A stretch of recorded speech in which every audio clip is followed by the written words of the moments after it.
ते आता मी बारामती मेडिकल कॉलेजला आलेलो आहे.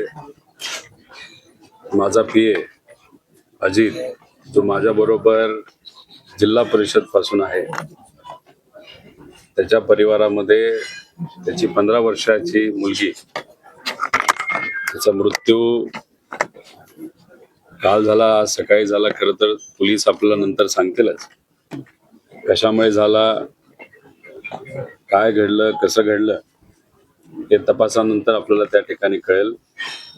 पण अजित आणि त्याच्या परिवारावर दुःखाचा खूप मोठा डोंगर कोसळलेला आहे आणि आपल्या पोटची मुलगी जर काही कारणांमुळे तिचा मृत्यू होत असेल, ते सुद्धा एवढ्या कमी वयामध्ये, तर कुठल्याही वडिलांसाठी ही गोष्ट समजून घेण्याच्या पलीकडे असते. पवार परिवार, मी, माझा सगळा परिवार, त्याच्याच बरोबर बारामती ॲग्रोचे सर्व जे कर्मचारी आहेत ते अजित आणि त्याच्या परिवाराबरोबर आहेतच. DYSP साहेबांबरोबर माझी चर्चा झाली.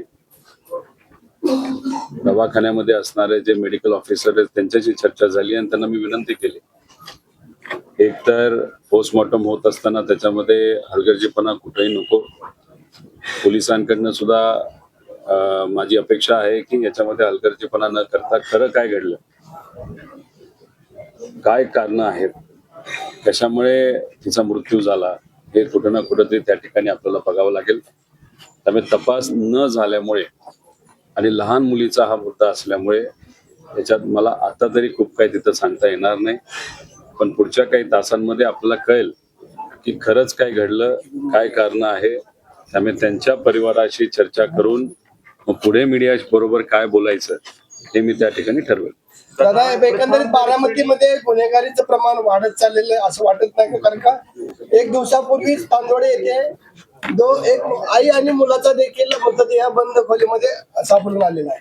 हे बघा, बारामती असो नाही तर महाराष्ट्रामधला कुठलाही तालुका नाही तर गाव असो, तिथं जर एखादी घटना घडत असेल ज्याच्यामध्ये सामान्य लोकांवर अन्याय होत असेल, तर ही गोष्ट आपल्याला पटणार नाही, पटणारीही नाही.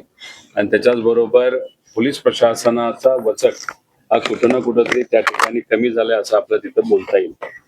पण हा जो इन्सिडेंट झालेला आहे, ही जी घटना घडलेली आहे, याच्यात खरं काय घडलंय हे आता आपल्याला सांगता येणार नाही. त्यामुळे या घटनेसाठी पोलीस प्रशासन जबाबदार आहे का हे आता तरी आपल्याला सांगता येणार नाही. पण इतर ज्या घटना ज्या घडतायत बारामतीमध्ये सुद्धा आणि इतर परिसरामध्ये कुठं ना कुठेतरी होम डिपार्टमेंट या बाबतीत कमी पडतंय हे मात्र नक्की आहे. त्याच्याच बरोबर काही दिवसांपूर्वी तुम्हाला माहित असेल, बारामतीमध्ये नवजात एक लहान मुलगी ही रस्त्यावर तिथं सापडली.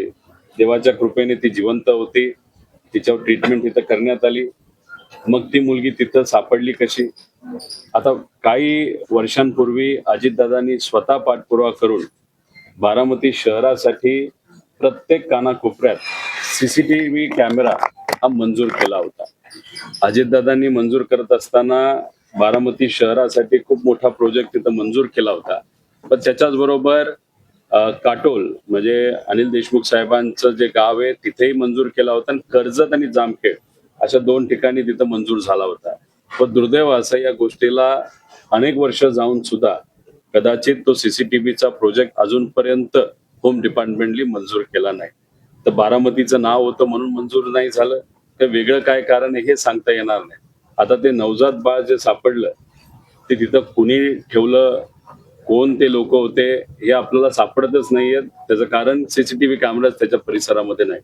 ही सुद्धा घटना जिथं घडली, एका बिल्डिंगला CCTV आहे, दुसऱ्या बिल्डिंगला नाही आहेत. पण आसपासच्या परिसरामध्ये CCTVचा अभाव असल्यामुळे या इन्व्हेस्टिगेशनला थोडा वेळ लागू शकतो. त्यामुळे कुठं ना कुठेतरी CCTV कॅमेरा प्रत्येक मोठ्या शहरामध्ये असणं महत्वाचं आहे, जेणेकरून अशा जेव्हा घटना घडतात तेव्हा तपासामध्ये आपल्याला त्याचा फायदा होत असतो. अजितदादा गेल्यानंतर बारामती चोरी झाली असं नवी पत्र एक व्हायरल झालं. इन्व्हेस्टिगेशन हे पूर्ण न झाल्यामुळे याच्यावर एखादी स्टेटमेंट देणं नाही तर बोलणं हे मला असं वाटतं योग्य ठरणार नाही. कारण परिवार फार भावनिक या बाबतीत तिथं झालेला आहे. लोकांशी बोलत असताना सुद्धा संमिश्र प्रतिक्रिया तिथे येत आहेत. त्यामुळे पूर्णपणे पोलीस डिपार्टमेंटवर आणि परिवारावर हा विषय आम्ही तिथं सोडलेला आहे. पुढच्या 3 तासामध्ये जो काही जिथं ती घटना घडली असं म्हणलं जातं, ज्या बिल्डिंग जवळ नाही तर बिल्डिंग वरून ही घटना घडली तिथला सीसीटीव्ही कॅमेरा पोलीस डिपार्टमेंट तिथं बघत आहे आणि मग ते बघितल्यानंतर किती वाजता ही घटना घडली असावी, मेडिकल डिपार्टमेंटकडनं सुद्धा आपल्याला किती वाजता मृत्यू झाला याचा वेळ काळ त्या ठिकाणी कळेल आणि मग त्याच्यात आपण खरं काय घडलं हे बोलू शकतो. पण विषय एवढाच आहे, मी पोलीस डिपार्टमेंटला सांगितलेलं आहे की याच्यामध्ये काम चुकारपणा जर पोलीस डिपार्टमेंटकडनं झाला तर त्यांना त्या बाबतीत नक्कीच महागात पडेल, हे मात्र तिथे मी सांगितलेलं आहे.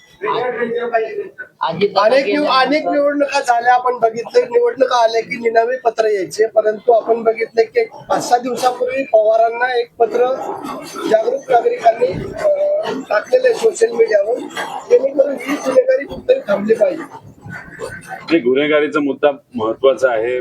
बऱ्यापैकी आम्हाला ज्या काही गोष्टी करत आहेत की आता हा इन्सिडेंट झाला म्हणून खरं तर मी बोलतोय, राजकीय इथं वक्तव्य करणं योग्य ठरणार नाही. पण जेव्हा अजितदादा होते तेव्हा गुन्हेगारी नाही प्रमाण खरं तर बारामतीमध्ये होतं. कुठंच भीती वाटायची, एक वचक असायचं दादांचं, कुठे काय घडलं तर दादा स्वतः त्याच्यामध्ये लक्ष देऊन असायचे. पण कुठं ना कुठंतरी ती जी कायदा व सुव्यवस्थेची घडी आहे ती विस्कटली, हे मात्र त्या ठिकाणी आपल्याला बोलता येईल. याच्यामध्ये व्यापाऱ्यांना काही लोक धमकावतायत, त्याच्याच बरोबर एक्स्ट्रॉशन काही प्रमाणात वाढलेलं आहे. त्याच्याच बरोबर ज्या मृत्यूच्या, मारण्याच्या, धमकवायच्या जे काही प्रमाण आहे आपल्या या बारामतीमध्ये वाढलंय, हे नक्कीच त्या ठिकाणी आपल्याला कुठेतरी जाणवतंय. ड्रग्सच्या बाबतीत आणि कायदा व सुव्यवस्थेच्या बाबतीत मी स्वतः एक बैठक SP साहेबांबरोबर घेतली होती आणि ती बैठक झाल्यानंतर तुम्हाला माहित असेल 6 दिवसातच 2-2.5 कोटी रुपयाचे गांजा तिथं सापडला होता. त्याच्याच बरोबर काही चांगल्या मीडिया चॅनलच्या मदतीने व तुमच्यासारख्या प्रेसच्या लोकांनी काही स्टोरी केली होती की नॉर्मल औषधं, पेन किलर हे ड्रग्ज म्हणून वापरले जातात आणि त्याच्यात सुद्धा एक साठा बारामतीमध्ये काही महिन्यांपूर्वी तिथं सापडला होता. त्यामुळे कुठं ना कुठंतरी अजितदादा असताना जी कायदा व सुव्यवस्थेची घडी जी आपल्या बारामतीमध्ये बसली होती नक्कीच आता विस्कटली असं आपल्याला सांगावं लागेल. त्यामुळे खोलात जाऊन डिटेलमध्ये राहून आणि कुठं ना कुठंतरी एक वचक, हा कितीही पोलीस अधिकारी चांगला असला तरी पोलीस प्रशासनावर आणि इतर प्रशासनावर वचक असल्याशिवाय, एक धाक असल्याशिवाय ते डिपार्टमेंट तिथं कुठंच नीट पद्धतीने काम करत नाही, हे मात्र खरं. आता जे पत्र व्हायरल झाले त्याच्यामध्ये तुमचं थेट नाव येत नाहीये, पण ते तुमच्याकडेच केलं जातं की तुमच्याकडून किंवा तुमच्याकडे सुरज चव्हाणांनी तसा आरोप केलाय. सुरज चव्हाण की तेव्हा का हे जे चिरकुट लोक याच्यावर जे काही वक्तव्य करत आहेत, आज ती वेळ नाही. त्यामुळे मला असं वाटतं की थोडे दिवस जाऊ द्या. माझ्या जवळच्या एका व्यक्तीची मुलगी तिथं वारलेली आहे, त्यामुळे या चिरकुट लोकांवर बोलत असताना योग्य वेळेस तिथं उत्तर देईल. आणि कधी कधी आता मी ठरवलेलं आहे की ज्यांची लेवल, बौद्धिक लेवल फार खालच्या लेवलची आहे, अशा लोकांवर न बोललेलं जास्त योग्य.